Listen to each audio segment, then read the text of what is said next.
Railway Koduru MLA అరవ శ్రీధర్ వ్యవహారం గత 2 నెలలుగా దుమారం రేపుతూనే ఉంది. అయితే ఇటీవల 2 రోజుల క్రితం ఎవరైతే అరవ శ్రీధర్ బాధితురాలు హర్షవీరపై దాడి కలకలేపుతోంది. హర్షవీరను రైల్వే కోడూరు టోల్గేట్స్ వద్ద నడి రోడ్డుపై దారుణంగా దాడి చేశారు జనసేన నేత సాతంశెట్టి నాగేంద్ర. అసలు ఈ దాడి గల కారణాలు ఏంటి? మనం హర్షవీరగా నడుదాం. మేడం చెప్పండి, అసలు మీపై మొదటి దాడి చేయడానికి ప్రధాన కారణం ఏమి ఉంటుంది?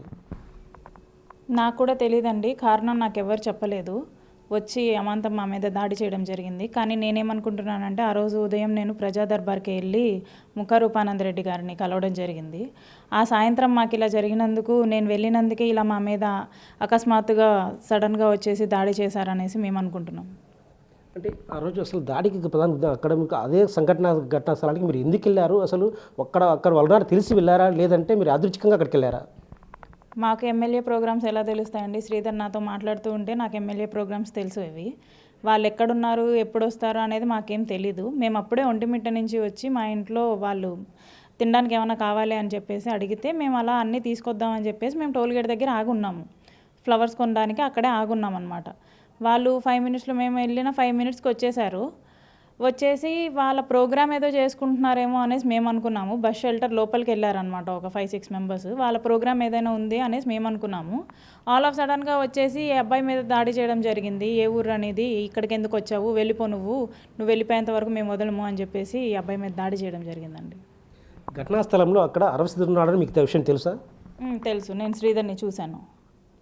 అంటే అక్కడ పార్టీ ఆధ్వర్యంలో ఒక కార్యక్రమం చేస్తుంటే మీరు అక్కడికి వెళ్ళి ఏమైనా రెచ్చగొట్టే ప్రయత్నం ఏమైనా చేశారా, లేదంటే వాళ్ళని ఏమైనా ఫోటో తీసే ప్రయత్నం చేశారా? నేను ఎటువంటి ప్రయత్నం చేయలేదు. అసలు అక్కడికి శ్రీధర్ వస్తాడని నాకు తెలియదు, కానీ వచ్చాడు. నేను చూశాను శ్రీధర్ని. మాకు శ్రీధర్కి 50 మీటర్స్ దూరం ఉంది.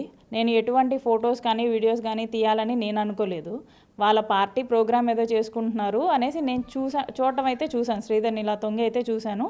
వాళ్ళు అమాంతం వచ్చేసి కొట్టడం స్టార్ట్ చేశారు అనమాట. అంటే మీరు అక్కడికి వెళ్ళడమే దాడికి మోటివ్ అని అనుకోవచ్చా? మేము అక్కడ ఉన్నాము, వాళ్ళు వస్తారని మాకు ఎటువంటి ఐడియా లేదు. వాళ్ళు అలా కొట్టడానికి వచ్చారో, మరి వాళ్ళు వాంటెడ్గా వచ్చారో, మేము అక్కడ ఉన్నామని తెలుసుకొని వాళ్ళు వచ్చారో అనేది మాకు ఐడియా లేదు. మొత్తం ఘటన ఇదంతా ఇన్ ద స్పాన్ ఆఫ్ 10 మినిట్స్లో జరిగిందనమాట. మేము అక్కడికి వెళ్ళటం, మేము వెళ్ళిన ఒక 5 మినిట్స్కే వాళ్ళు వచ్చేయటం. ప్రోగ్రామ్ చేసుకునే వాళ్ళు చేసుకోకుండా, ఇప్పుడు తాతంశెట్టి నాగేంద్ర అంటున్నాడు మేము వీడియోస్ తీసాము, ఫొటోస్ తీసాము అనేసి అంటున్నాడు. వీడియోస్ తీసాము, ఫొటోస్ తీసాము అంటే అతను మా ఫోన్లు మా దగ్గర ఎందుకు ఉంటాయి? అతను లాగేసుకోవాలి కదా. మీడియా వాళ్ళ ఫోన్లే లాగేసుకున్నప్పుడు మేము మానవ మాత్రలు వాళ్ళ ముందు మా ఫోన్లు లాగేసుకోవాలి కదా. టోల్గేట్ దగ్గర ఉండే సీసీ కెమెరాస్ చూస్తే ఇదంతా ఒక స్పాన్ ఆఫ్ 10 మినిట్స్లో జరిగింది. మేము అక్కడికి రావటం, మేము అక్కడికి వెళ్ళిన ఒక 5 మినిట్స్కి వీళ్ళు వచ్చి మా మీద పడిపోవడం అనేది in the span of 10 minutes జరిగింది. తాతంశెట్టి నాగేంద్ర గారు చెప్తున్నారు, ఏమని, మేము వెళ్ళి వాళ్ళతో మాట్లాడాము, మా నాయకుడిని దూషించారు అని చెప్పేసి. ఈ మాటల కాన్వర్జేషను ఒక 30 సెకండ్స్ అయినా ఉంటుంది కదా. When it comes to CC camera అది 30 సెకండ్స్ కూడా మీరు చూడలేరండి. ఎందుకంటే డైరెక్ట్గా వచ్చి ఆయన కాలు ఈ అబ్బాయి మీద పడడం జరిగింది. డైరెక్ట్గా కాలుతో కొట్టడం జరిగింది. అంటే మొదట తాతంశెట్టి నాగేంద్ర వచ్చి దాడి చేశారా, లేదంటే వాళ్ళ అనుచరులు ఎవరైనా వచ్చారా? Tatamsetti Nagendra himself came. అంటే అక్కడ దాడి చేసేటప్పుడు అరవ శ్రీధర్ దగ్గరగా ఉన్నట్టు, అరవ శ్రీధర్ మీ మొత్తం దాడి ఘటన చూస్తున్నారా, లేకపోతే అరవ శ్రీధర్ కంటపడిందా? దానికి సంబంధించి ప్రోత్సహించిందే అరవ శ్రీధర్ అని చెప్పేసి జేఎస్పీ నాయకులే నాకు చెప్పారు. అక్కడున్న జేఎస్పీ నాయకులే నాకు చెప్పారు, అరవ శ్రీధర్ ప్రోత్సహించాడు. ఏంటి, వాడిని స్తంభానికి కట్టేసి కొట్టండి, రోజు వీడియోస్ పెడుతుంది, ఎవరు భరిస్తున్నాడు అని చెప్పేసి అరవ శ్రీధర్ ప్రోత్సహించడం జరగడం వల్లనే ఈ తాతంశెట్టి అనేవాడు రెచ్చిపోయాడు అనమాట. అంటే టోల్ గేట్స్ అన్నది మీరు ఉన్న విషయాన్ని గమనించి అరవ శ్రీధర్ వెళ్ళి దాడి చేయాలని సూచించట్టు భావిస్తున్నారా మీరు? అక్కడుండే జనసేన నాయకులే నాకు చెప్పడం జరిగింది. ఇలా శ్రీధర్ వెనక నుంచి ఇలా పుష్ చేయటం వల్లనే నాగేంద్ర అనేవాడు అంత ధైర్యం చేశాడు అని చెప్పేసి చెప్పడం జరిగింది. అంటే మీరు ఫిర్యాదు చేశారు పోలీసులకి, ఆ పేరులో అరవ శ్రీధర్ పేరు మెన్షన్ చేశారు, అరవ శ్రీధర్ ఇంకెంతమంది పేర్లు మెన్షన్ చేశారు? అరవ శ్రీధర్ పేరు మెన్షన్ చేశాను, తాతంశెట్టి నాగేంద్ర పేరు మెన్షన్ చేశాను, నవీన్ అని చెప్పేసి ఒకడు ఉన్నాడు. అతను ఒక ఫీల్డ్ అసిస్టెంట్, వెల్ఫేర్ డిపార్ట్మెంట్లో ఫీల్డ్ అసిస్టెంట్ ఐవార్పల్లికి. మరి జనసేనతో ఎందుకు తిరుగుతున్నాడో నాకు తెలియదు. ఒక గవర్నమెంట్ ఎంప్లాయీ, సచివాలయం గవర్నమెంట్ ఎంప్లాయీ అండి, ఇంత అఘాయిత్యానికి పాల్పడడానికి సిద్ధపడ్డాడు. మరి వాళ్ళ డిపార్ట్మెంట్ ఏం చేస్తుందో మరి. వాడి పేరు ఇంక్లూడ్ చేశాను. అండ్ మహేష్ అని చెప్పేసి వాడు నన్ను ఫేస్బుక్లో కూడా హెరాస్ చేశాడు. వాడిని నేను ఫేస్బుక్లో తిట్టేయడం జరిగిందనమాట. కాకపోతే మొన్న ఘటనలో వాడిని నేను డైరెక్ట్గా చూశాను. మొత్తం ఎంతమందిపై మీరు ఫిర్యాదు చేశారు? వీటికి సంబంధించి పోలీసుల నుంచి మీకు ఎలాంటి స్పందన వచ్చింది? ఏ సెక్షన్ల కింద మీరు ఫిర్యాదు చేశారు? ఎస్సీ ఎస్టీ అట్రాసిటీ ఫైల్ అయింది ముగ్గురు మీద. ఈ తాతంశెట్టి నాగేంద్ర మీద, మహేష్ మీద అండ్ నవీన్ మీద ఎస్సీ ఎస్టీ అట్రాసిటీ ఫైల్ అయిందనమాట. వాళ్ళు ఎస్సీ అయినా కూడా ఒక ఎస్సీ అమ్మాయిని తిడుతుంటే, ఒక ఎస్సీ అమ్మాయిని బూతులు దూషిస్తుంటే కనీసం మా అమ్మాయి అని చెప్పేసి వాళ్ళు ముందుకు రాలేదు. అక్కడ ఉన్నది కూడా ఒక ఎస్సీ ఎమ్మెల్యే అని చెప్పేసి కూడా ఎవరు అర్థం చేసుకోవట్లేదు. అంటే మీరు గతంలో ఆల్రెడీ కేసు పెట్టారు, దానికి సంబంధించి బెయిల్ మీద, కండిషన్ బెయిల్ మీద ఉన్నారు. సో ఈ కేసు సంబంధించి మీరు లీగల్గా ఎలా మూవ్ అవుతున్నారు? పాత కేసు సంబంధించి కూడా మీకు నెక్స్ట్ ఎలాంటి స్టెప్ వేయబోతున్నారు? పాత కేసుకి సంబంధించి నాకు ఇన్వెస్టిగేషన్ జరుగుతుంది. I'm cooperating with police and all. వాళ్ళు ఎప్పుడు పిలిచినా సరే నేను ఇన్వెస్టిగేషన్కి అటెండ్ అయ్యి వాళ్ళకి కావాల్సిన సమాచారం నేను అందిస్తున్నాను. అండ్ కొత్త కేసు ఇది వచ్చేసి SC ST atrocity with proofs. మేము ప్రూఫ్ సబ్మిట్ చేయక్కర్లేదు, ప్రజలే సబ్మిట్ చేశారు. ఆ వీడియోస్లో తెలుస్తుంది. ఇంకా కంప్లీట్ డీటెయిలింగ్ కొంతమంది అడుగుతున్నారు. దానికి మేము టోల్గేట్ దగ్గర ఉండే సీసీ కెమెరాస్ని పరిశీలించి పోలీసులు వాట్ ఈస్ వాట్ అని చెప్పేసి ప్రజలకి తెలియజేయాలి అని చెప్పేసి మేము కోరుకుంటున్నాం. దాన్ని బట్టే ఎవరు ఫస్ట్ గొడవ స్టార్ట్ చేశారు, ఎందుకు ఏ మోటోతో మా మీదకి వచ్చారు అని చెప్పేసి ఆ సీసీ కెమెరా ఫోటేజ్లో తెలుపుతాయండి. అంటే ముక్కా రూపానందరెడ్డి జనసేన పార్టీ సంబంధించిన వ్యక్తి కాదు, తెలుగుదేశం పార్టీ వ్యక్తి. మరి తెలుగుదేశం పార్టీ ప్రజా దర్బార్కి వెళ్ళి మీరు ఎందుకు ఫిర్యాదు చేయాల్సి వచ్చింది? అది పార్టీకి సంబంధించిన అంశం కాదు కదా. ఎందుకంటే ఎమ్మెల్యే అరవ శ్రీధర్ ముక్కా రూపానందరెడ్డి ఇంట్లోనే ఎమ్మెల్యేగా పని చేస్తున్నాడు కాబట్టి. ఒక ఎమ్మెల్యే అనేవాడు పార్టీ ఆఫీస్లో ఉండాలి, లేకపోతే ఆయనకంటూ ఒక ప్రత్యేకమైన ఆఫీస్ అనేది ఆయన నిర్మించుకోవాలి. కాదు అనేసి ఒక టీడీపీ ఇన్ఛార్జ్ వాళ్ళ ఇంటికి వెళ్ళి రోజు 9 to 9 పని చేస్తున్నాడు కదా. అందుకు నేను టీడీపీ ఇన్ఛార్జ్ అయిన రూపానందరెడ్డి గారికి అరవ శ్రీధర్ గురించి చెప్పాలని చెప్పేసి నేను ఆయన కలవటం జరిగింది. మీరు ప్రతిరోజు వీడియోల ద్వారా ప్రశ్నిస్తూ వస్తారు. వీటికి సంబంధించి జనసేన పార్టీ నుంచి కావచ్చు, జనసేన అధినేత నుంచి కావచ్చు, మీకు ఎలాంటి భరోసా వచ్చింది? దాని సంబంధించి మీకు ఏమైనా స్పందించారా? ఎటువంటి భరోసా రాలేదండి, ఎటువంటి తుది తీర్పులు రాలేదు కమిటీ నుంచి. సరే, ఒకవేళ పార్టీ ఇప్పటివరకు అరవ శ్రీధర్పై ఎలాంటి చర్యలు తీసుకోలేదు, సో ఈ నేపథ్యంలో మీ స్టెప్ తర్వాత ఎలా ఉండబోతుంది? ఇంకా ఇంతకు మించి ఏం చేయాలో నాకు అర్థం కావట్లేదు. మేమైతే లీగల్ బ్యాటిల్ చేద్దాం అనుకున్నాము. ఈ కొట్టడం మా మీదకి రావటం అనేది వాళ్ళు ఒక మోటోతో వచ్చిన చర్య అన్నమాట. దీనికి మేమేం చేయలేము. ఇది మేము ఊహించినటువంటిది అనమాట. మా మీద ఇలా దెబ్బ పడుతుంది, అది కూడా ఒక సో కాల్డ్ క్యాండిడేట్ అయిన తాతంశెట్టి నాగేంద్ర మీద నుంచి ఒక దెబ్బ పడుతుంది అని చెప్పేసి. వాడు మా అంతా కూడా చదువుకున్నాడో లేదో మరి, ఏదో రాజకీయాల్లో ఉన్నాడు, పవర్ ఉంది అని చెప్పేసి వాడి చేత మేము తన్నులు తిన్నందుకు మాకు అవమానకరంగా ఉన్నా కూడా వాడి వాడు తవ్వుకున్నట్టు ఉంది. దీనివల్ల అతనికి ఏం లాభం వచ్చిందో తెలియదు, కానీ ఆయన నేత అయిన జనసేనాని ఆయన పవన్ కళ్యాణ్ గారికి మాత్రం చాలా చెడ్డ పేరు వచ్చింది అతను చేసిన ఈ దుశ్చర్య వల్ల. భవిష్యత్తులో మీరు పవన్ కళ్యాణ్కి ఏం చెప్పబోతారు? ఈ అంశంపై కేసు త్వరగా తేల్చాలని మీరు డిమాండ్ చేస్తూ వస్తారు. సో ఇప్పటివరకు ఎలాంటి స్పందన లేదు. మీరు ఎలాంటి సూచన చేయబోతున్నారు పార్టీ కావచ్చు, పవన్ కళ్యాణ్ కావచ్చు? ముందుగా పవన్ కళ్యాణ్ గారికి నేను వేడుకుంటుంది ఒక్కటే, ఏదో ఒకటి డిసైడ్ అవ్వండి సార్. అది పాజిటివ్ అయినా సరే, నెగిటివ్ అయినా సరే నేను తీసుకోవడానికి సిద్ధంగా ఉన్నాను. కాకపోతే మీరు చెప్పే తుది నిర్ణయం విత్ ప్రూఫ్స్తో నాకు కావాలి. ఎయితర్ శ్రీధర్ తప్పు చేశాడైనా, ఒప్పు చేశాడైనా సరే మీరు ప్రూఫ్తో నిలబెట్టండి. నేను తప్పుడు దాన్నైనా కూడా ప్రూఫ్తో చెప్పండి. నేను యాక్సెప్ట్ చేయడానికి రెడీగా ఉన్నాను. కాకపోతే మీరు ఎటువంటి తీర్పు లేకుండా మీ ఎమ్మెల్యేని తిరగండి అనేసి చెప్పడం అని మాత్రం చాలా అన్ఫేర్. దీన్ని నేనే కాదు ఎవ్వరూ కూడా ఒప్పుకోరు. ఎందుకంటే ఒక అమ్మాయికి జరిగిన ఇష్యూ ఇది ఇలా ఉండగా ఒక మోటోతో మా మీద కొట్టడానికి వచ్చారు.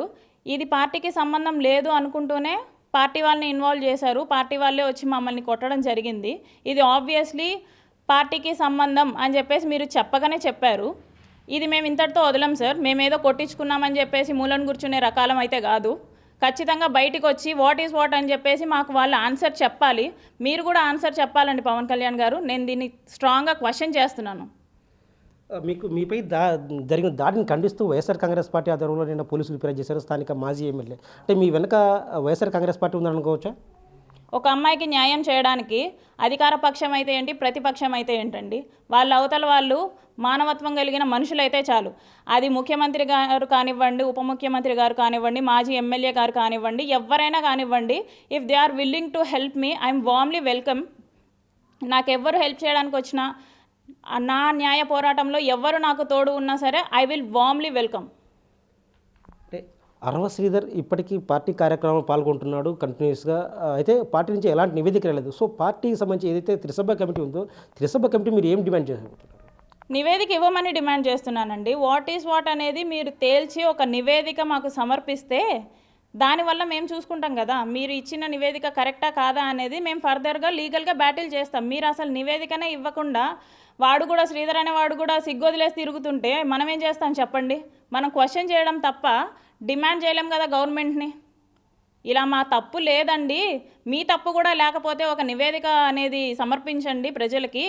సో దట్ వీణా అనే అమ్మాయి తప్పు చేస్తే జనసేన నాయకులు వదులుతారండి, జైల్లో పెట్టిస్తారు ఖచ్చితంగా వీణాని. ఎందుకంటే ఆయన నాయకుడిని పిఎస్పీకని ఎంత ఆరాధిస్తారో మనకి తెలుసు.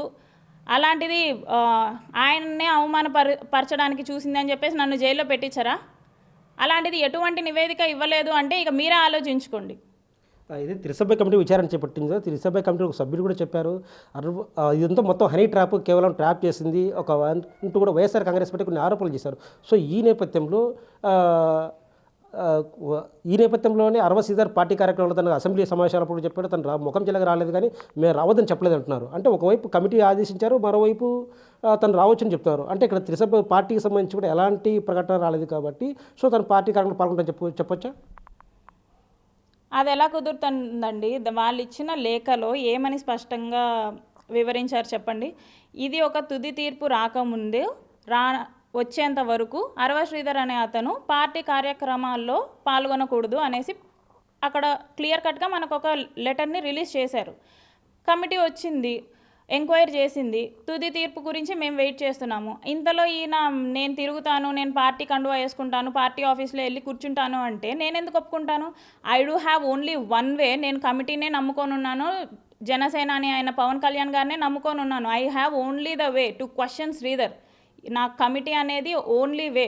నువ్వు ఎందుకు వస్తున్నావు పార్టీ ఆఫీస్కి, నువ్వు ఎందుకు పార్టీ కండువా వేసుకుంటున్నావు, పార్టీ ప్రోగ్రాంలో నువ్వు ఎందుకు తిరుగుతున్నావు అని చెప్పడానికి పవన్ కళ్యాణ్ గారే నాకు ఒక లీడ్ ఇచ్చినట్టు ఈ కమిటీ వేసి. అలాంటిది నేనెందుకు ఊరుకుంటానండి? అతను పార్టీ ఆఫీసులో తిరుగుతుంటే. అండ్ మోర్ ఓవర్ నాకు సభ్యత్వం ఉంది, జనసేన సభ్యత్వం ఉంది. నేను విల్లింగ్ పార్టీ ఆఫీస్లో పార్టీ ప్రోగ్రామ్స్కి వెళ్ళడానికి నేను విల్లింగ్గా ఉన్నాను, నాకు అలో ఉంది, నాకు సభ్యత్వం ఉంది కాబట్టి. సరే, మీరు దాదాపు ఒక 3 నెలలుగా 2 నెలలుగా మీరు విధులకు ఆధారపడలేదు. సో మీకు హైయర్ అఫీషియల్ నుంచి ఎలాంటి ఒత్తిడి ఉందా, అంటే మీరు లీవ్లో ఉన్నారా? నేను లీవ్లో అయితే ఏం లేను. నాకు హైయర్ అథారిటీస్ నుంచి కూడా ఎటువంటి ప్రెషర్ లేదు. ఎందుకంటే ఆడ అమ్మాయికి ఇలా జరిగింది అని చెప్పేసి వాళ్ళు కూడా అర్థం చేసుకున్నారు ఏమో మా డిపార్ట్మెంట్ వాళ్ళు. నా మీద అయితే ఎటువంటి ప్రెషర్ తీసుకొని రాలేదు, సస్పెన్షన్ కానీ ట్రాన్స్ఫర్ కానీ తీసుకొని రాలేదు. ఇది చాలా మంచి విషయం అని చెప్పాలి. అండ్ మా డిపార్ట్మెంట్ హెడ్ అయిన పవన్ కళ్యాణ్ గారు నన్ను ఈ విషయం మీద సస్పెండ్ చేసి ఈ విషయం మీద ట్రాన్స్ఫర్ చేస్తే ఆయనకి ఏం న్యాయం అని చెప్పేసి నేనే ఆయన అడగాలి. సరే, మొదట ఏదైతే ఉందో ఈ దాడి ఘట్ట సంబంధించి మీకు తాతంశెట్టి నాగేంద్ర మధ్య అసలు ఏంటి వివాదం? ఎందుకు తాతంశెట్టి నాగేంద్ర మేము టార్గెట్ చేయాల్సి వచ్చింది అనుకోవచ్చు? నాకు తాతంశెట్టి నాగేంద్ర గారికి పర్సనల్గా ఎటువంటి వివాదాలు లేవండి. అండ్ పార్టీ పరంగా కూడా నాకు ఎటువంటి వివాదాలు లేవు. కాకపోతే ఆయన నాతో ఒకసారి మాట్లాడారు, ఏంటంటే శ్రీధర్ విషయం, శ్రీధర్ అయితే నీకు ఇంకా రాడు, నువ్వు మర్చిపోవాల్సిందే, శ్రీధర్ అయితే నిన్ను మోసం చేసినట్టే అని చెప్పేసి ఒక ఆడియో కూడా నేను రిలీజ్ చేయడం జరిగింది. దాంట్లో క్లియర్గా శ్రీధర్ రాడు అనే ఒక కాన్వర్జేషన్ మాత్రమే నాకు తాతంశెట్టి నాగేంద్ర గారికి జరిగింది.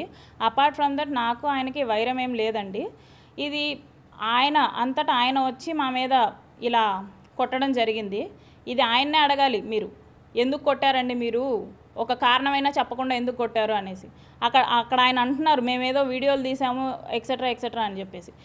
నువ్వు మమ్మల్ని కొట్టావు అని చెప్పేసి మేము నీకు వీడియోలతో సహా చూపిస్తున్నప్పుడు నేను మిమ్మల్ని కొట్టడానికి ట్రై చేశాను, మీ నాయకుడిని అన్నాను అని చెప్పేసి మీరు కూడా ప్రూఫ్ చేయండి. ప్రూఫ్ లేని దానికి ఎవడైనా ఎన్నైనా సరే వాగచ్చు. ఇప్పుడు నేను కూడా వాగచ్చు. ఏమని, అక్కడ నా మీద చేతులు వేశారు అందుకే నేను అలా వాగాల్సి వచ్చిందని చెప్పేసి నేను కూడా వాగచ్చు. కాకపోతే నేను అలా వాగాలని అనుకోవట్లేదు, ఉన్నది ఉన్నట్టే చెప్దాం అనుకుంటున్నాను. అండ్ ప్రజలు చూసారండి, ప్రజలు చూశారు. వితిన్ స్పాన్ ఆఫ్ 10 minutesలో జరిగింది. ఆయన ఒక మినిమం 30 seconds కాన్వర్జేషన్ కూడా మాతో జరపలేదు, డైరెక్ట్గా వచ్చి అటాక్ చేసేశారు. ఇది ఆయన ఎలా కవర్ చేసుకుంటున్నాడో, అంత సిగ్గుమానతనంగా ఎలా ఉన్నాడో మీరే క్వశ్చన్ చేయాలి ఆయన్ని. అంటే ఫైనల్గా అరవ శ్రీధర్ వ్యవహారంలో మీరు ఏం కోరుకుంటున్నారు, అరవ శ్రీధర్ని ఏం డిమాండ్ చేస్తున్నారు? అరవ శ్రీధర్ని నేనేం డిమాండ్ చేస్తానండి, నేను కోర్ట్ని అండ్ గవర్నమెంట్ని పోలీస్ వ్యవస్థని రిక్వెస్ట్ చేసుకుంటున్నాను, న్యాయం ఎటువైపు ఉంటే అటు ఉండండి దయచేసి. Don't show partiality. Just because of ruling పార్టీలో ఉన్నారు కాబట్టి ఒక తప్పు చేసినతో మీరు పార్షియాలిటీ చూపించకండి, న్యాయం ఎటువైపు ఉంటే అటే ఉండండి, న్యాయానికి మీరు సపోర్ట్ చేయండి. అండ్ అరవ శ్రీధర్ చేసిన తప్పుకి, ఇప్పుడు తాతంశెట్టి నాగేంద్ర చేసిన తప్పుకి వాళ్ళు ఏ శిక్షకైతే డిజర్వ్ క్యాండిడేట్సో ఆ శిక్ష వాళ్ళకి పడాలని చెప్పేసి నేను గట్టిగా పోరాటం చేయడం జరుగుతుంది. అంటే మీకు ప్రాణహాని ఉందంటూ కూడా మీరు కొన్ని సంచలన వ్యాఖ్యలు చేశారు. ముక్కా రూపానంద రెడ్డి, అరవ శ్రీధర్, తాతంశెట్టి నాగేంద్ర ముగ్గురు పేర్లు చేశారు. అంటే అరవ శ్రీధర్ అంటే దీంట్లో ముక్కా రూపానంద రెడ్డి ప్రమేయం ఉందని ఇది ఎలా భావిస్తున్నారు? ఎందుకంటే ఆయన అరవ శ్రీధర్కి అండగా ఉండి అరవ శ్రీధర్ని గెలిపించి ఇప్పటికి కూడా వాళ్ళ ఇంట్లో వాళ్ళని ఇన్ని మాటలు అన్నా కూడా అలో చేసి ఫైనాన్షియల్గా సపోర్ట్ చేస్తూ ఇప్పటికి కూడా ఇంట్లో పెట్టుకుంది రూపానందరెడ్డే. కాబట్టి అరవ శ్రీధర్తో పాటు రూపానందరెడ్డి వాళ్ళ ఫ్యామిలీ నుంచి కూడా నాకు థ్రెట్ ఉంది అని చెప్పడం జరిగింది. అండ్ మొన్న జరిగిన సంఘటన తర్వాత తాతంశెట్టి నాగేంద్ర గారి నుంచి అండ్ జనసేన కార్యకర్తల నుంచి కూడా నాకు హామ్ ఉందని చెప్పడం జరిగిందండి. ఓవరాల్గా కేసు విత్డ్రా చేసుకోమని చెప్పి ఏమైనా సైడ్ నుంచి ముక్కా రూపానంద రెడ్డి అక్కడి నుంచి మీకు ఏమైనా ఒత్తిడి ఏమైనా ఉందా? ఒత్తిడులు నాకు అలాంటివి ఏం కాల్స్ ఏం రాలేదు. రిటర్న్ కాల్స్ ఏమైనా వస్తున్నాయి మీకు ఇటీవల కాలంలో? నోవే. అరవ శ్రీధర్ వ్యవహారంలో దాదాపు 2 నెలలుగా పోరాడుతున్నప్పటికీ నాకు ఎలాంటి న్యాయం జరగలేదు. న్యాయం జరగకపోగా ప్రశ్నించేందుకే నాపై దాడులు చేస్తున్నారు, చంపే ప్రయత్నం చేస్తున్నారు. అరవ శ్రీధర్, ముక్కా రూపానంద రెడ్డి, తాతంశెట్టి నాగేంద్ర నుంచి నాకు ప్రాణహాని ఉంది, నాకు రక్షణ కావాలంటూ కూడా ఎవరైతే ఉన్నారో బాధితురాలు హర్షవీణ కోరుతున్నారు. కెమెరా పర్సన్ సుదర్శన్తో Shiva, big TV, railway Koduru నుంచి.